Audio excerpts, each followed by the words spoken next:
नमस्कार विद्यार्थी मित्रांनो, जवळपास महाराष्ट्रातील बऱ्याच जिल्ह्यांच्या पोलीस भरतीचे पेपर संपत आलेले आहेत। फक्त आता शेवटी मुंबई पोलीस 2024 हीच परीक्षा बाकी आहे असं म्हणायला हरकत नाही। तर मित्रांनो, मुंबई पोलीससाठी भरपूर विद्यार्थ्यांचे फॉर्म आहेत आणि शेवटच्या टप्प्यामध्ये नेमकं काय करावं हेच विद्यार्थ्याला थोडंसं गोंधळ आहे। त्याच्यामुळेच हा व्हिडिओ बनवण्याचा उद्देश आहे। या व्हिडिओमध्ये तुम्हाला तुमच्या सर्व प्रश्नांची उत्तर मिळून जाणार आहेत। बघा, शेवटच्या टप्प्यात काय केलं पाहिजे, काय वाचलं पाहिजे, काय वाचलं नाही पाहिजे हे आपण या व्हिडिओमध्ये जाणून घेणार आहे। त्यानंतर मुंबई पोलीस भरती 2024 चा पेपर नेमका कोणत्या स्वरूपाचा असेल हे सुद्धा आपण या व्हिडिओमध्ये पाहणार आहोत। त्यानंतर तुमच्या मनामध्ये जे काही प्रश्न आहेत ते प्रश्न सुद्धा मी या व्हिडिओच्या माध्यमातून घेतलेले आहेत।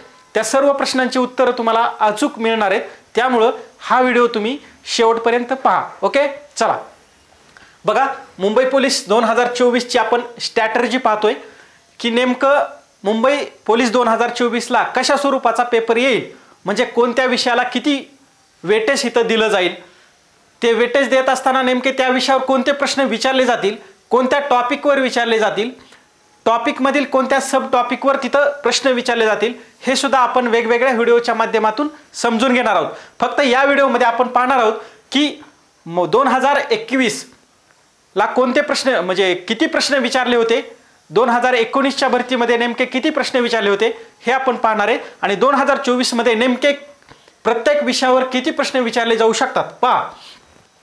पहिला विषय आहे आपला मराठी व्याकरण। मराठी व्याकरण या विषयाला जवळपास आपल्याला 25 मार्काचं वेटेज आहे, म्हणजे अभ्यासक्रमानुसार 25 प्रश्न विचारले जाऊ शकतात। परंतु इथं 2021 ला जी भरती झाली त्या ठिकाणी इथं 26 प्रश्न मराठी व्याकरणवर विचारलेले आहेत।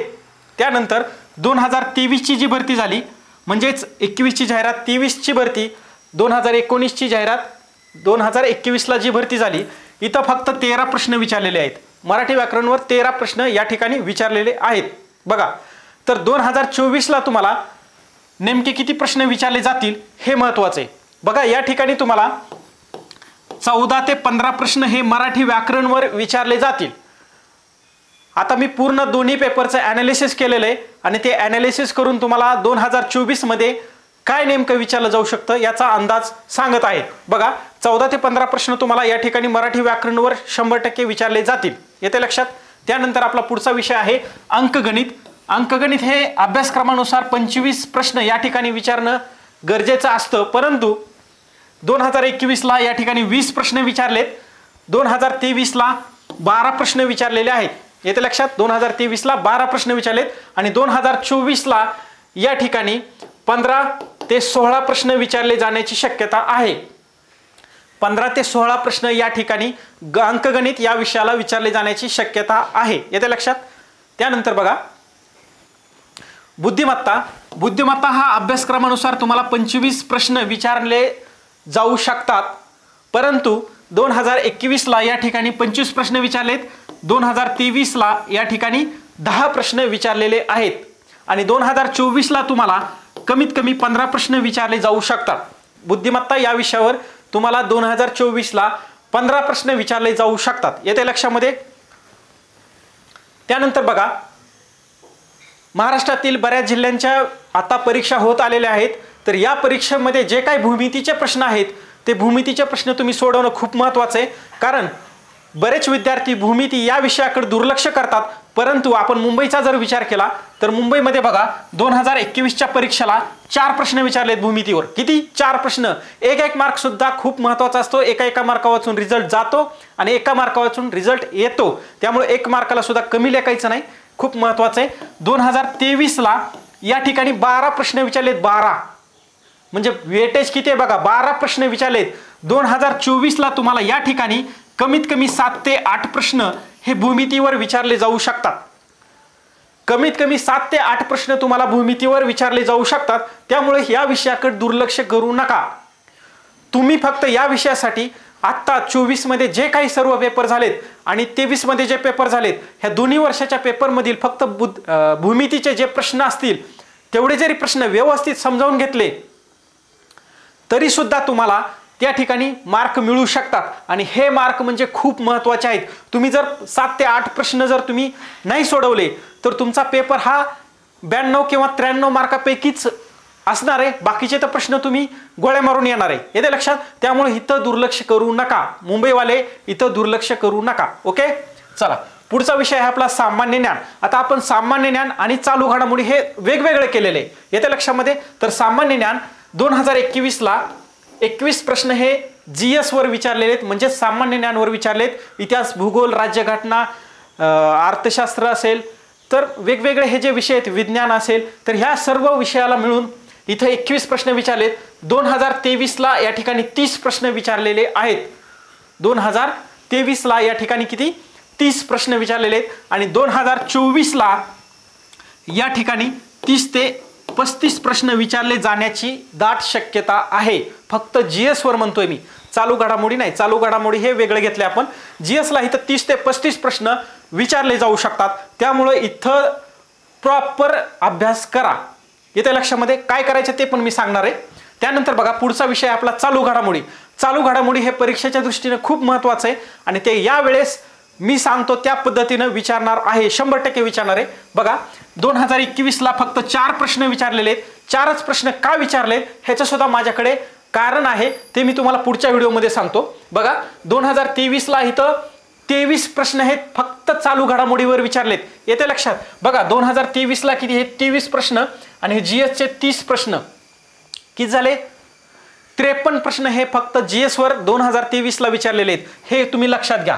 त्यानंतर 2024 ला सुद्धा इथं तुम्हाला 15 ते 18 प्रश्न विचारले जाऊ शकतात फक्त चालू घडामोडीवर, येते लक्षामध्ये। फक्त चालू घडामोडीवर म्हणतोय मी, किती 15 ते 18 प्रश्न तुम्हाला फक्त चालू घडामोडीवर विचारले जाऊ शकतात आणि 30 ते 35 प्रश्न तुम्हाला फक्त GS वर विचारले जाऊ शकतात।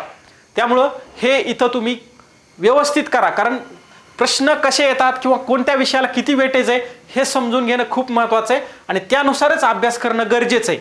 ओके, चला बघा हे ह्याचा वाटलं तर स्क्रीनशॉट तुम्ही काढून घेऊ शकताय। हा पॅटर्न 2021 आणि 2023 ला होता।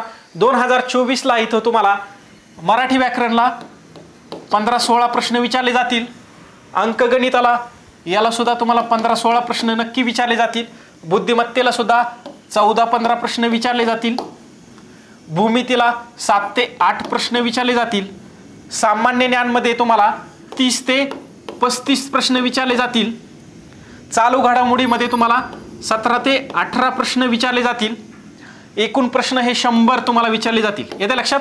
म्हणजे हे अशी बेरीज करू नका, एखादा दुसरा प्रश्न इकडे तिकडे होऊ शकतो, येते लक्षामध्ये। पण हा पॅटर्न तुम्ही समजून घ्या, कारण ह्या पॅटर्न नुसार जर तुम्ही अभ्यास केला तरच तुम्हाला चांगला स्कोअर येऊ शकतो आणि चांगला स्कोअर आणायचा असेल तर तुम्ही हा पॅटर्न समजून घेतला पाहिजे, नेमकं कोणत्या विषयाला किती वेटेज दिलं जाऊ शकतं आणि त्यानुसार तुम्ही अभ्यास केला पाहिजे। ओके, बघा प्रश्नपत्रिकेचा अभ्यास करताना कोणती काळजी घ्यावी। आता तुम्ही 2024 चे बरेचसे जवळपास 65-70 पेपर तरी या ठिकाणी झालेले आहेत, तर पेपर सोडवताना म्हणजेच तुम्ही सराव करताना, प्रश्नपत्रिकांचा अभ्यास करताना, प्रश्नपत्रिका वाचताना नेमकं कोणती काळजी घेतली पाहिजे हे महत्त्वाचं आहे। बघा तुम्ही आता या पिरियडमध्ये काय करताय, कमीत कमी 2 पेपर सोडवताय, कोणी 3 पेपर सोडवते, कोणी 1 पेपर सोडवते, कोणी पेपर नुसते वाचून काढते, म्हणजे प्रत्येक जणाची स्ट्रॅटेजी वेगवेगळी आहे।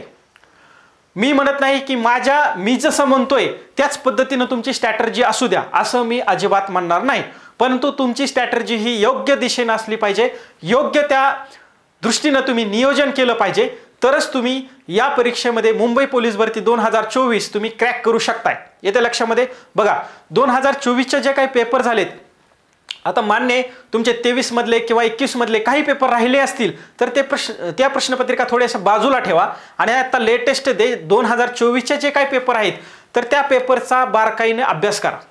आता त्या पेपरचा अभ्यास करत असताना तुम्हाला भरपूर गोष्टी लक्षात घ्यायच्यात, भरपूर तुम्हाला काळजी घ्यायची। तुम्ही त्या पेपरचा सराव करत असताना तुम्ही टाइम लावून एखादा पेपर सोडवताय, तर टाइम लावून पेपर सोडवत असताना तुम्हाला बरोबर टाइम लावूनच पेपर सोडवायचा आहे। मध्ये तुम्हाला 5 मिनिटं ह्याच्यासोबत बोलतोय, 5 मिनिटं ह्याच्यासोबत बोलतोय किंवा त्याला विचारतोय हे प्रश्न कसा आहे, तर त्याला काही अर्थ राहणार नाही। तुम्ही बरोबर डॉट टाइम लावला, तुमचा पेपर 1.5 तासामध्ये सोडवायचा. तुमचा पेपर जर 5-10 प्रश्न राहिले तर ते तुमच्या तेवढ्या वेळेतच ते कसे सोडवायचे तुम्ही नियोजन करायचंय. येते लक्षामध्ये? म्हणजे तेवढ्या वेळेतच तुम्ही ते प्रश्न सोडवले पाहिजेत. मग ते गोळ्या मारा काही करा. 1.5 तास झाला, पेपर चेक करा, पूर्ण पेपर व्यवस्थित चेक करा. किती मार्क मिळाले हे टोटल फक्त तुम्हाला समजा 100 पैकी 80 मिळाले, 85 मिळाले, 92 मिळाले, जे काही मिळतील ते मिळतील किंवा 70 मिळतील. तर हे फक्त असंच मोजू नका. प्रत्येक विषयानुसार किती मार्क मिळाले हे काढा. मराठीला किती मिळाले, अंकगणित किती, बुद्धिमत्ता, GS मध्ये चालू घडामोडीला किती, भूमितीमध्ये काही प्रश्न असतील तर त्याचे किती मार्क मिळाले. तर असं ॲनालिसिस करा तुम्ही, म्हणजे कोणत्या विषयाला किती मिळाले. त्यानंतर पुढची स्टेप आहे तुमची की समजा मराठीमध्ये तुम्हाला 25 पैकी 22 मार्क मिळाले, तर 3 प्रश्न नेमके कुठे चुकले, 3 प्रश्न कुठे चुकले, तर 3 प्रश्न जे चुकले त्या प्रश्नांचा टॉपिक काढा. त्या प्रश्नांचा काय काढा, टॉपिक काढा आणि तो टॉपिक परत वाचा. तो सब पॉईंट असेल तो सब पॉईंट परत वाचा. आणि आपला प्रश्न नेमका का चुकला, आपण तर हे पुस्तकामध्ये 10 वेळेस वाचलेले तरी सुद्धा आपला हा प्रश्न चुकला, तर हे सर्वात मोठी चूक आहे. तर ते वाचा तिथं, आणि तिथं ज्या वेळेस तुम्ही वाचाल त्याच वेळेस तुमचा तो प्रश्न पुढच्या पेपरमध्ये चुकणार नाही. त्यामुळे अशा पद्धतीने सर्व विषयाचं तुम्ही करा. ह्या गोष्टीला किती वेळ जाईल, मी म्हणतो पेपर सोडायला 1.5 तास आणि त्यानंतर कमीत कमी 1.5 तास, तुमचे 3 तास तर इथं आरामशीर जातील. ओके, येते लक्षामध्ये? पण हे दररोजच करत बसू नका. तुम्ही जर असे 3-3 तास दररोज जर घालवले एका पेपरसाठी तर तुमच्याकडे एवढा वेळ नाही. तुमच्याकडे खूप कमी वेळ आहे आणि त्या कमी वेळेमध्ये तुम्हाला परफेक्ट अभ्यास करायचा आहे, तुमचा राहिलेला सर्व अभ्यास करायचा आहे. तर हे असं तुमच्या अभ्यासावर डिपेंड आहे. तुमचा जर अभ्यास झाला असेल तर तुम्ही एक दिवस आड असं करू शकताय. आणि बाकी वेळेत मग काय करायचं तुम्हाला, तर जे बाकीचे पेपर झालेले आहेत ते पेपर फटाफट वाचून काढायचेत. म्हणजे पेपर सोडवायचे नाहीत, फक्त वाचायचे. वाचायला तुम्हाला जास्त वेळ लागणार नाही. आणि वाचायचे म्हणजे कसं, प्रश्न वाचायचा, खाली 4 पर्यायापैकी आपल्या मनामध्ये जे उत्तर असेल ते धरायचं आणि हे करायचं, उत्तर बघायचं. म्हणजे आपल्याला ऑटोमॅटिक कळते. ऑब्जेक्टिव्ह प्रश्न आपण जसे सोडवतो त्याच पद्धतीने हे सुद्धा प्रश्न आपल्याला वाचून काढायचे, प्रश्नपत्रिका वाचून काढायच्यात. आणि कमीत कमी 2 तास तरी गणित आणि बुद्धिमत्ता याच प्रश्नांचा सराव करायचा आहे. म्हणजे 24 मध्ये जे झालेले पेपर आहेत तर याचाच सराव करायचा आहे. कारण प्रश्नपत्रिकेचा ज्यावेळेस तुम्ही प्रश्न सोडवता, वेगवेगळे प्रश्न सोडवता, तर त्यावेळेस काय होईल, वेगवेगळ्या टाईपचे प्रश्न येतील, वेगवेगळ्या टॉपिकवरचे प्रश्न येतील आणि सर्व टॉपिकवर सर्व जे काही तुमचे घटक आहेत, उपघटक आहेत, त्या सर्वांवर ऑटोमॅटिक रिव्हिजन होत राहील. येते लक्षामध्ये? ऑटोमॅटिक रिव्हिजन होत राहील. त्यामुळे तुम्ही पेपरचा अभ्यास करताना या पद्धतीने अभ्यास करा. सर्व पेपर तुमचे वाचून सोडवून झाले पाहिजेत. आणि पेपर ज्यावेळेस तुम्ही टाइम लावून सोडवता, तर टाइम लावून पेपर सोडवत असताना तुम्हाला वेळेचं मॅनेजमेंट जमलं पाहिजे. मराठी किती मार्कात सोडवलं पाहिजे, गणिताला किती वेळ दिला पाहिजे. शक्यतो गणित आणि बुद्धिमत्ता शेवटीच सोडवा, शेवटच्या टप्प्यात सोडवा. अगोदर GS आणि मराठी सोडवा. समजा मिक्स प्रश्न आले, मुंबईला शक्यतो 99% तुम्हाला मिक्स प्रश्न येणार आहेत. 2-4 मराठी मध्येच, 2-4 गणित बुद्धिमत्ता मध्येच, 2-4 GSचे, म्हणजे असं वेगवेगळे मिक्स येण्याची शक्यता दाट आहे. मागच्या पेपरचं ॲनालिसिस करता असं येण्याची शक्यता आहे. मग 24 मध्ये कोणते पेपर तसे मिक्स स्वरूपाचे आहेत तर त्याचा सुद्धा सराव करा. कारण आपल्याला सिरियलनं मराठी अगोदर दिले, GS अगोदर नंतर दिले, त्यानंतर गणित बुद्धिमत्ता दिले, असा पेपर सोडवायला आपल्याला लवकर होतो. परंतु मिक्स स्वरूपाचे जर प्रश्न असतील तर हा पेपर सोडवायला मित्रांनो वेळ लागतो आणि आपलं टायमाचं मॅनेजमेंट त्या ठिकाणी जुळत नाही. आपण इथं पेपर सोडवताना आपला 1 तास 1.25 तासातच पेपर सुटतो, परंतु त्या ठिकाणी तिथं सुटत नाही असे मिक्स स्वरूपाचे प्रश्न आले की. त्यामुळं आतापासूनच जे काही 24 मध्ये मिक्स स्वरूपाचे प्रश्नांचे पेपर असतील तर त्याचा सुद्धा एकदा तुम्ही सराव करून बघा की नेमका आपली गडबड कुठे होते. येत्या लक्षामध्ये? तर ह्या सर्व गोष्टी तुम्हाला ह्या ॲनालिसिसमधून स्वतः करायच्यात, तुम्हाला ह्या सर्व समजून घ्यायच्यात. येते लक्षात? तर पुढच्या व्हिडिओमध्ये सुद्धा आपण वेगवेगळ्या पेपर ॲनालिसिसबद्दल बोलणार आहोत. या व्हिडिओमध्ये आपण एवढंच बोलू ॲनालिसिसबद्दल. त्यानंतर बघा, तुमच्या मनामध्ये काही गोंडस प्रश्न आहेत, काही गोंडस प्रश्न आहेत, त्या प्रश्नांची उत्तर सुद्धा माझं देणं कर्तव्य आहे. बघा, मुंबई पोलीसमध्ये 2024ला मेरिट किती लागेल? अरे ब्रह्मदेव जरी आला तरी मेरिट किती लागेल हे कोणी सांगू शकत नाही. मी सांगू शकत नाही, तुम्ही सांगू शकत नाही, आणि तो पेपर काढणारा जो व्यक्ती असेल तो सुद्धा सांगू शकत नाही की मुंबई पोलीस 2024चं मेरिट किती लागेल. त्यामुळे आपण ह्या प्रश्नाचं उत्तर शोधायचं नाही. मेरिट कसं ठरतं? पेपर किती अवघड आहे त्यानुसार मेरिट ठरलं जातं. पोरांचे चुका होतात का त्यानुसार मेरिट ठरलं जाते। त्यामुळे तुम्ही ह्या प्रश्नांचे उत्तर शोधण्याच्या भानगडीत पडू नका, फक्त तुमचा बेस्ट परफॉर्मन्स द्यायचा प्रयत्न करा।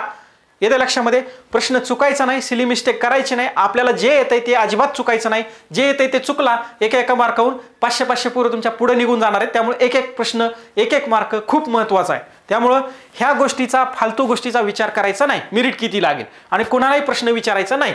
त्यानंतर बघा, पेपर सोपा असेल तर सोपा असेल का अवघड असेल, नेमका पेपर सोपा असेल का अवघड असेल। आता पेपर सोपा असेल का अवघड असेल हे मी पेपर काढणार आहे का, तुम्ही पेपर काढणार आहेत का, नाही। त्यामुळे आपण त्या गोष्टीची चिंता करायची नाही।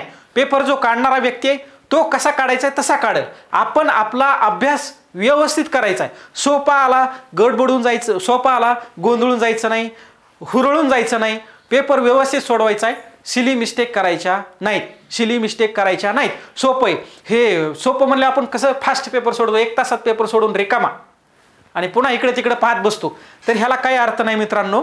पेपर लवकर सोडवला म्हणजे तुम्हाला 5-10 मार्क बोनस देणार आहेत असं अजिबात नाही। तर हे पेपर ॲनालिसिसच्या व्हिडिओमध्ये मी सांगणार आहे सर्व काय गोष्टी असतात त्या। तर लक्षात ठेवा, पेपर अवघड येऊ सोपा होईल, अवघड आला गोंधळून जायचं नाही, बारकाईनं आपलं 100% लक्ष केंद्रित करायचं आहे आणि पेपर हँडल करायचा आहे। कसा येऊ पेपर, तुमच्यासाठी अवघड आहे दुसऱ्यासाठी सोपा आहे का पेपर, तुम्हालाच फक्त अवघड वेगळा सेट दिलाय, तुम्हाला ई सेट दिलाय, दुसऱ्यांना ABCD 4 सेट दिलेत आणि तुम्हाला ई सेट दिलाय, अवघड पेपर आहे आणि बाकीच्याला सोपा पेपर, असं आहे का, नाही। अवघड आला सर्वांसाठी, सोपा आला सर्वांसाठी, त्यामुळं अजिबात काळजी करायची नाही। ओके, बघा फॉर्म जास्त आहेत तर माझं कसं होईल, तुझं कसं होणार आहे, तू जर अभ्यास केला तर तुझं 100% सिलेक्शन होणार आहे, तू जर अभ्यास नसेल केला तू 100% फेल होणार आहे, येत्या लक्षामध्ये। त्यामुळं अजूनही वेळ गेलेली नाही, अजूनही राहिलेल्या वेळेमध्ये ज्यांचा अभ्यास राहिलाय त्यांनी जर प्रॉपर नियोजनबद्ध अभ्यास केला तर तुमचा येणाऱ्या भरतीमध्ये येणाऱ्या परीक्षेमध्ये आत्ताच सिलेक्शन होऊ शकतं। त्यामुळं असं न्यूनगंड बाळगायचा नाही, तुमचा अभ्यास झालाय, फक्त तुम्हाला आणखी काही रिव्हिजनची गरज आहे। त्यामुळं प्रॉपर रिव्हिजन करा आणि ज्या ठिकाणी जे तुम्हाला येत नाही, जे चुकतंय, तुमच्या मनामध्ये आणखी काही प्रश्न असतील तर ते प्रश्न तुम्ही नक्की मला कमेंट करून सांगा, त्या प्रश्नावर मी आणखी व्हिडिओ बनवेल आणि तुमचे सर्व डाऊट क्लिअर करेल, येत्या लक्षामध्ये। पण कोणताही डाऊट तुम्ही तुमच्या मनामध्ये ठेवू नका, कोणताही न्यूनगंड बाळगू नका, जे टॉपिक तुमचे राहिले ते अजून तुम्हाला टॉपिक पूर्ण करायला भरपूर वेळ आहे आणि तुम्ही तुमचा वेग दुप्पट वाढवा, येत्या लक्षामध्ये। तुमचा वेळ कमी जर असेल, तुमचा वेग जो आहे तो दुप्पट करा, तो तुमचा राहिलेला जो वेळेमध्ये तुमचा संपूर्ण अभ्यासक्रम नक्की कव्हर होईल, येते लक्षात। त्यानंतर बघा, माझा मित्र पोलीस झाला, मी नाही झालो तर लोक मला काय म्हणतील, काय म्हणणार नाहीत लोक, तू झाला तुझी वावा करतील, नाही झाला तर टोमणे मारतील, हे करतील तुला। त्याच्यामुळे लोकांचा अजिबात विचार करायचा नाही, येत्या लक्षामध्ये। आपण आपल्या अभ्यासक्रमावर लक्ष केंद्रित करायचंय, आपल्या फिजिकलवर लक्ष केंद्रित करायचंय, लोकांचा अजिबात विचार करायचा नाही। तुम्ही अभ्यास प्रॉपर केलेला असेल, तुमचं 100% सिलेक्शन होणार आहे।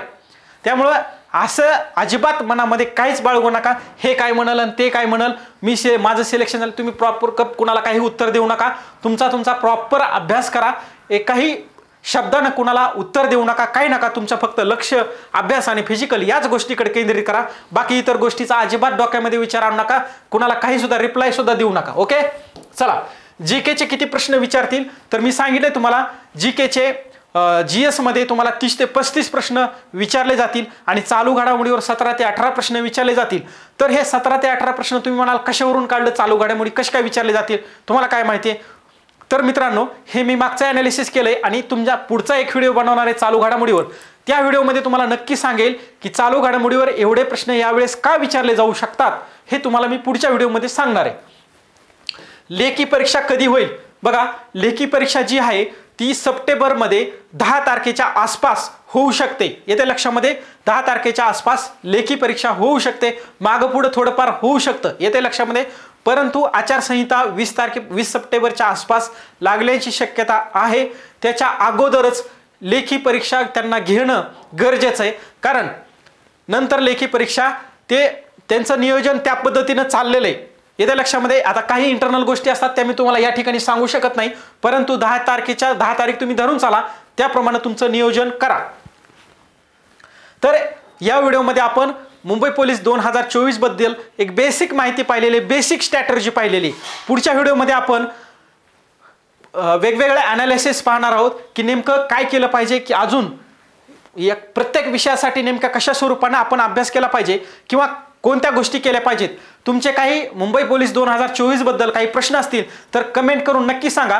पुढच्या व्हिडिओमध्ये जे काही व्हिडिओ असेल तर त्या व्हिडिओमध्ये तुमच्या सर्व प्रश्नांची उत्तरं देण्याचा मी प्रयत्न करणार आहे. आणि तुम्ही हे चॅनल सबस्क्राईब करायचंय. का सबस्क्राईब करायचंय? तुम्ही सबस्क्राईब केलं म्हणजे मला लाखो रुपये मिळणार नाहीत, येते लक्षामध्ये.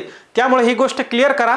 तुम्ही सबस्क्राईब केलं म्हणजे पुढचा जो काही ॲनालिसिसचा व्हिडिओ आहे त्याचं नोटिफिकेशन तुम्हाला मिळणार आहे आणि ते नोटिफिकेशन मिळाल्यानंतर तुम्हाला तो व्हिडिओ तुमच्यापर्यंत पोहोचेल. त्यासाठी तुम्हाला फक्त चॅनल सबस्क्राईब करायचे, बाकी कशासाठी नाही. ओके, चला, थँक्यू.